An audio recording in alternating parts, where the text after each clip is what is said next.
ഗുഹയ്ക്ക് ചുവരിൽ കല്ലുകൊണ്ട് തട്ടിയാൽ നിങ് നിം എന്നൊരു ശബ്ദം കേൾക്കും. അക്കാര്യം ഇവിടെ എഴുതി വെക്കണം. ബോർഡ് എഴുതാൻ ആ പടം വരയ്ക്കുന്ന കരടിയോട് പറഞ്ഞിട്ടുണ്ട്. പോയി ആ ബോർഡ് വാങ്ങിക്കൊണ്ട് വാ. രണ്ടാളും കൂടി പോകണ്ട, സൂത്രന് വേറെ പണിയുണ്ട്. നല്ല പതുപതുപ്പുള്ള ഒരു മെത്ത ഉണ്ടാക്കിക്കൊണ്ട് വരണം. മെത്തയോ?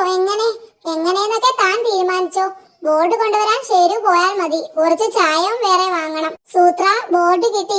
ഇതെന്താ? കലക്ക മെത്തയാ. വള്ളികൾ കൂട്ടിത്തുന്നി സഞ്ചി പോലെയാക്കി. എന്നിട്ട് അതിൽ പലതരം ഇലകൾ നിറയ്ക്കുകയാ. ഞാനും സഹായിക്കാൻ സൂത്ര. വേണ്ട വേണ്ട, താനായാൽ ശരിയാവില്ല. ഇലകളൊക്കെ ശ്രദ്ധിച്ച് അടുക്കിയാലേ ശരിയാവൂ. എന്നാ പിന്നെ ഞാൻ പോയിട്ട് വരാം.